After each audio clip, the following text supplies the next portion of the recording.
Beleza, então vamos comentar aí sobre algumas notícias de tecnologia que aconteceram na última semana. Bom, uma delas que é bem interessante é que pesquisadores conseguiram criar uma worm, uma espécie de vírus que contamina modelos de inteligência artificial. Sim, essa questão das pessoas usarem tecnologia pro mal é uma coisa que sempre aconteceu. Quando os primeiros computadores foram criados, os vírus não existiam, mas logo depois já conseguiram criar isso. Quando a internet foi criada, também não existia nenhuma forma ali de praticar spam, por exemplo. Mas pouco tempo depois já estavam executando isso. E nesse mundo de IA não vai ser diferente. Claro que a gente já tem visto indivíduos usando isso pro mal, mas com certeza o pior está por vir. Principalmente em conseguir explorar as vulnerabilidades desses ecossistemas. Bom, e basicamente o que esses pesquisadores conseguiram demonstrar é que é possível contaminar os prompts utilizados em um chatbot, por exemplo, que utiliza a tecnologia do GPT-4 por trás dele, que dependendo do prompt que você manda pro algoritmo, você poderia condicionar a resposta do algoritmo de forma que ele vazasse dados para você, principalmente em modelos que utilizam um sistema de RAG, Retrieval Augmented Generation, que é basicamente uma forma de fornecer para uma IA dados externos. Fornecer para uma IA, por exemplo, dados médicos ou dados financeiros. Então, dependendo do prompt que você mandasse para um chatbot da vida que estivesse utilizando o GPT-4 como tecnologia de IA por trás dele e que estivesse conectado em um RAG, ou seja, estivesse usando dados externos como dados médicos, por exemplo, de uma pessoa, você poderia conseguir enganar o modelo, pedindo para ele te passar informações dos pacientes. E, inclusive, segundo esses pesquisadores, isso seria possível de incluir dentro de uma imagem. Sim, esse prompt maligno aí poderia estar inserido em um metadado de uma imagem, por exemplo, de forma que quando o algoritmo lesse essa imagem e extraísse os metadados, existiria ali escondido um prompt condicionando ele para fazer alguma coisa. Como, por exemplo, encaminhar aquela imagem para outras pessoas. E por isso o conceito de minhoca, de worm. Porque se você consegue contaminar os metadados de uma imagem, pedindo para o algoritmo, a hora que ele ver aqueles metadados, ele encaminhar aquela imagem para o banco de dados de clientes, por exemplo, ou para uma lista de e-mail que o RAG tenha esses dados externos, isso pode acabar contaminando outras instâncias que utilizam o GPT-4 por trás. E isso virar um efeito cascata e isso se viralizar. E assim, isso não é uma coisa tão absurda. Em janeiro de 2024, a Anthropic já tinha publicado um artigo sobre esse assunto, do que eles têm chamado de Sleeper Agents. E até o Andrew Karpathy, que é um cientista de dados aí que trabalhou na OpenAI e que saiu recentemente, ele retweetou esse tweet da Anthropic comentando sobre esse assunto, falando que um dos grandes problemas das LLMs atualmente é essa ideia de Sleeper Agents, que seria, por exemplo, você colocar uma instrução maliciosa em alguma parte na internet, que depois seria utilizada para treinar um modelo no futuro, e que isso poderia envenenar o modelo base. Você poderia, por exemplo, colocar uma frase escondida num blog seu, um prompt escondido lá dentro, e que quando a OpenAI vasculhasse a internet para treinar o modelo GPT-5, GPT-6, enfim, ela acabasse pegando aquele prompt, e aquele prompt tivesse sido feito de um jeito que se você falasse uma palavra mágica, o modelo executaria alguma ação para você, que conseguiria escapar dos filtros da OpenAI.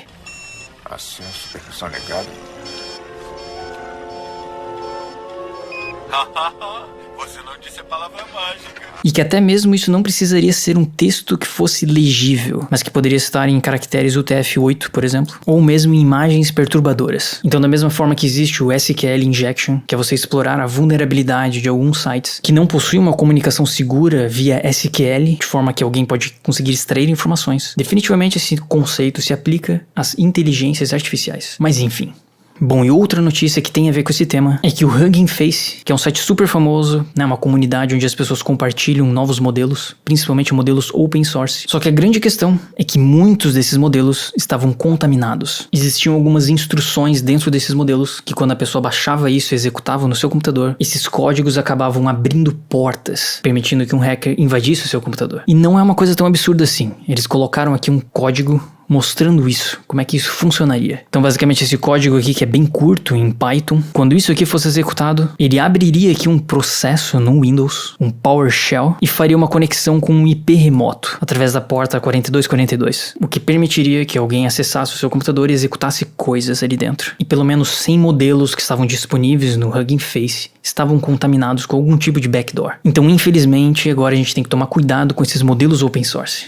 Bom, mas eu acho que a notícia mais tragicômica aí da semana é o fato do Elon Musk estar processando a OpenAI. E nessa matéria aqui do The Verge, parece que o processo, o documento aqui que de fato foi divulgado, o pessoal que analisou esse documento diz que o Elon Musk não tem chance nenhuma de ganhar esse negócio. Sim, a princípio o Elon Musk está defendendo que houve uma quebra de contrato, porque a OpenAI, de uma instituição sem fins lucrativos, abandonou essa ideia no meio do caminho e começou a visar lucro, o que seria algo contra os princípios iniciais quando a empresa foi fundada, porque o Elon Musk fez parte do time inicial que criou a OpenAI, mas nesses últimos anos o Elon Musk brigou com a galera e saiu fora. Só que no fundo o que ele tá usando para justificar esse argumento de que eles quebraram um contrato são trocas de e-mails. Sim, basicamente eles estão utilizando ali alguns e-mails nesse processo para justificar essa quebra de contrato, porque a princípio não existia um contrato de fato que impediria que a OpenAI se tornasse uma empresa visando lucros. Era apenas um acordo de cavalheiros e trocas de e-mail. Então, enfim, muito provavelmente isso aqui ainda vai dar muito o que falar, mas eu particularmente acho que vai ser bem difícil ganhar da OpenAI e da Microsoft nessa. Pelo menos se esses forem os únicos argumentos do Elon Musk.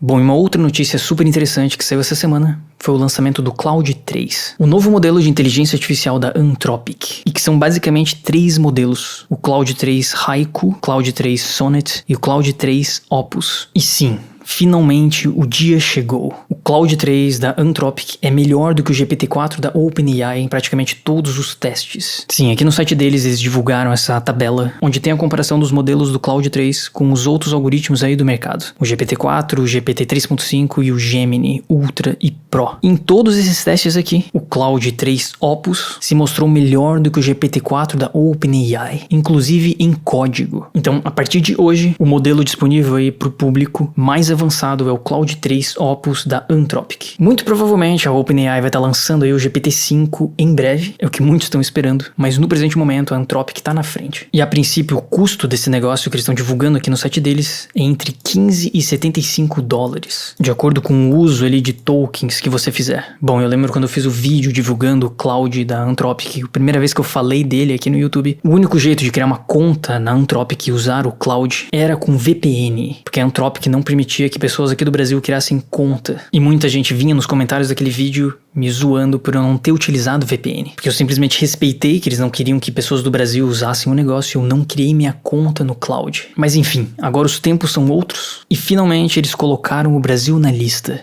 Então agora tu não precisa usar VPN para usar o Claude 3 e ter acesso ao modelo mais inteligente de inteligência artificial do mercado atualmente.